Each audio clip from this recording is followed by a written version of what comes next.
I'm Matt. And I'm Nate. And this is Not Quite Religious, a podcast where a Christian pastor and former evangelical turned atheist have conversations about faith, religion, philosophy, and life while drinking coffee.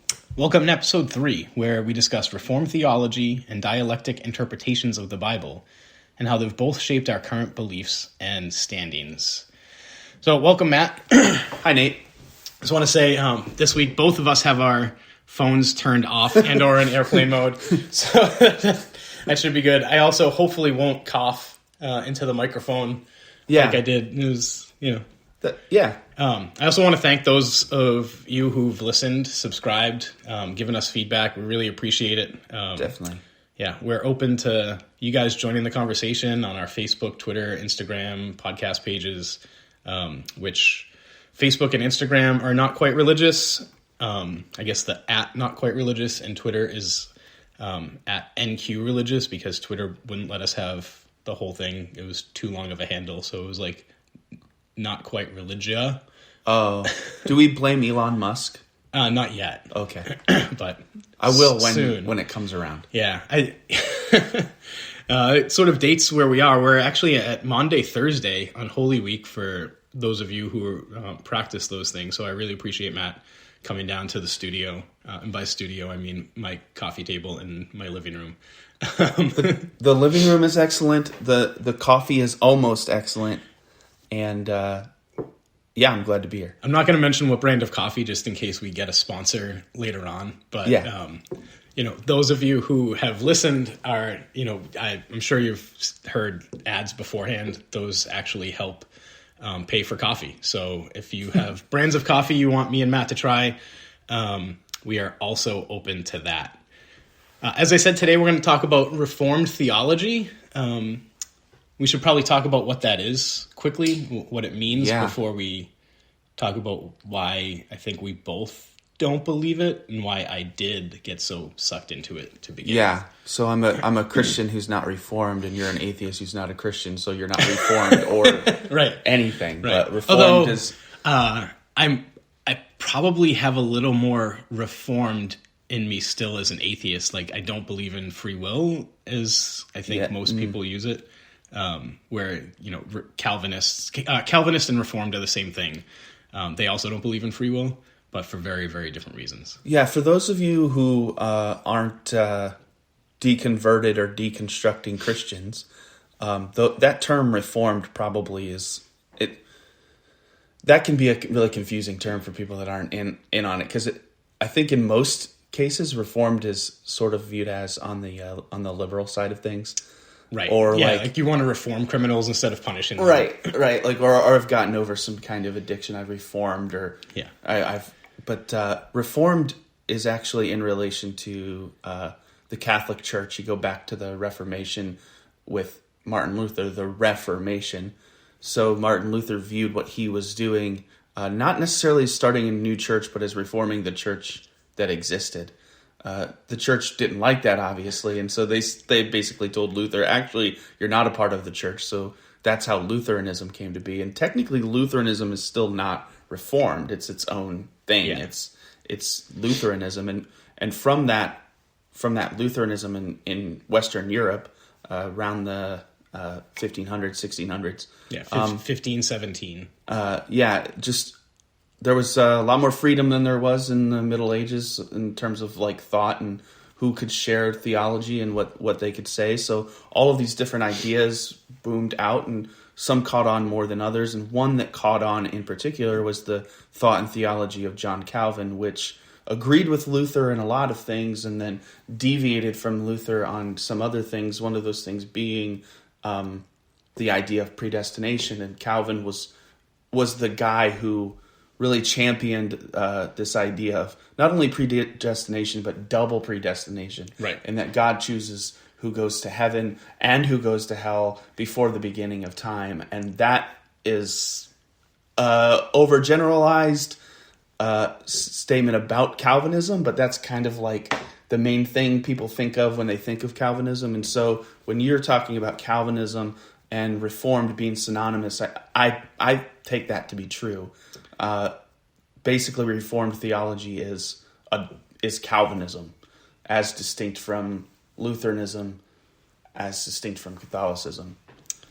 Yeah, and even modern strands of evangelicalism, because there was sort of the young, restless reform movement about 20 years ago, probably started, late 90s, early 2000s, which saw a resurgence in people who would hold to the doctrines of Calvin, and they would say the doctrines of the Bible, which we'll get to, but as Calvin at least expounded upon what he believed the Bible said. I think most modern evangelicals are probably not Calvinists. That's interesting. Well, modern evangelicals and Baptists, I think, are very closely related. Yeah.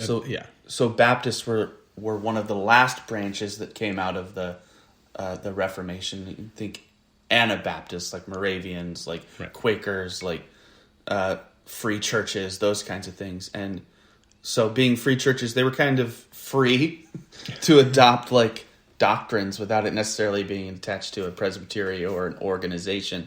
So a lot of those Baptists said, yeah, we agree with Calvin on the doctrine of salvation. And so they're Calvinists, but they don't have Presbyterian form of government. And then there's other evangelicals that said, no, we're more like on the free will side. So there's been a split on that issue of like how people are saved and whether there's free will or whether there's predetermination within the Baptist / evangelical thing for hundreds of years. But the strain that you and I were both a part of in Acts 29, you were a pastor of an Acts 29 church, that particular brand of Baptists were very Calvinistic. Yeah, and I Acts 29 wasn't just Baptists. There were a lot of Southern Baptists in it, but lots of Presbyterians, especially PCA. Very little PCUSA.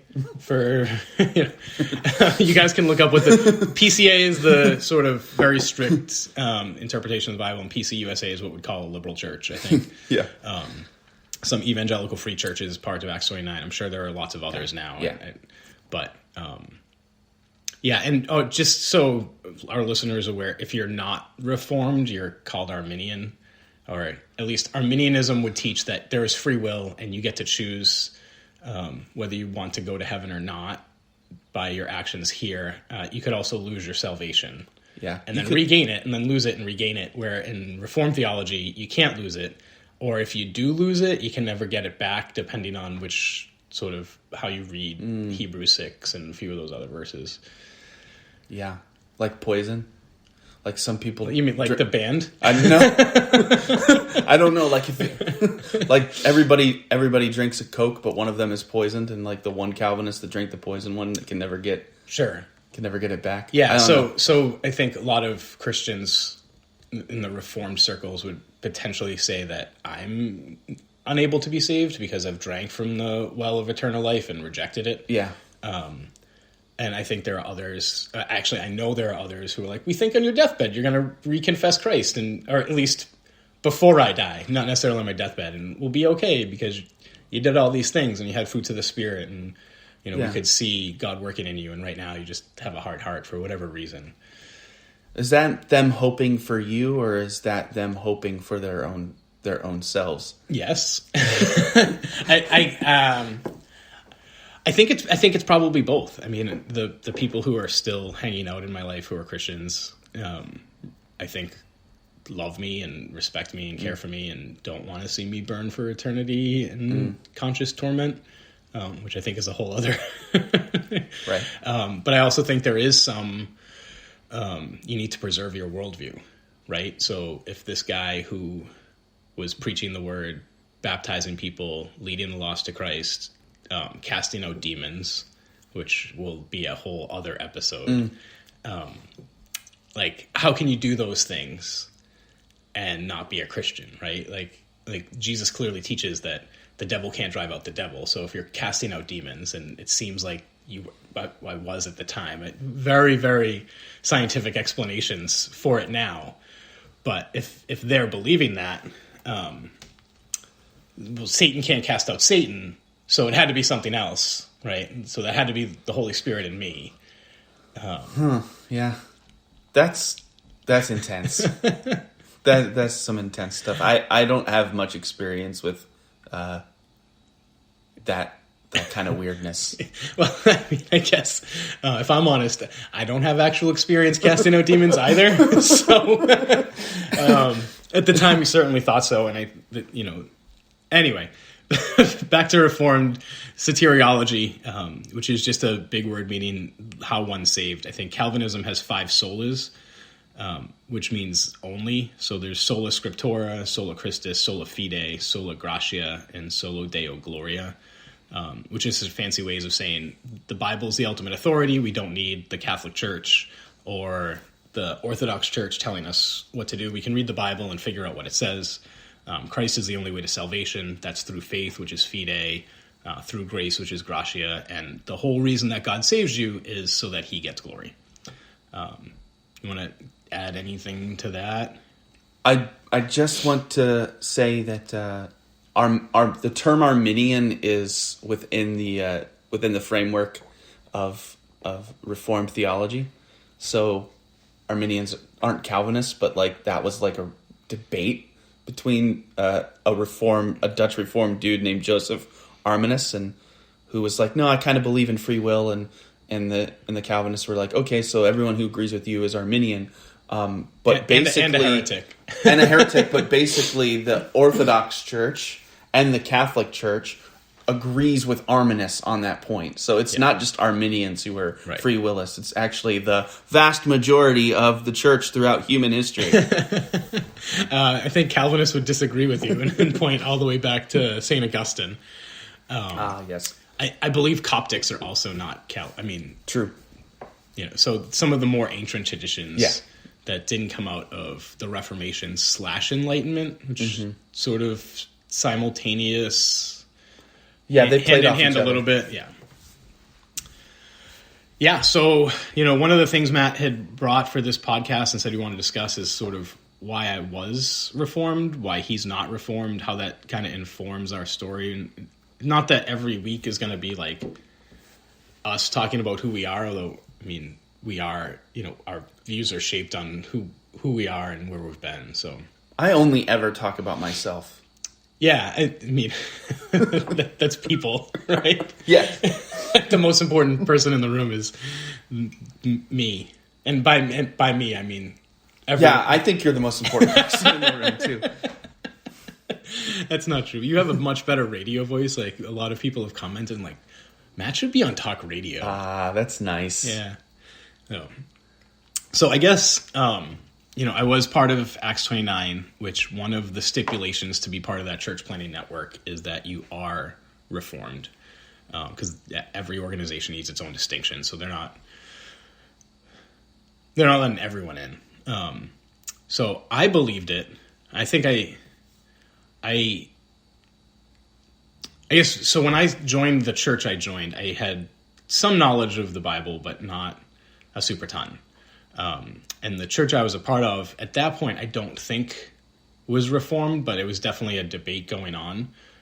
Driscoll had started rising. There was the emerging of the emergent church, right? So McLaurin and McLaren, Blue Like Jazz, Donald Miller, Rob Bell, yeah.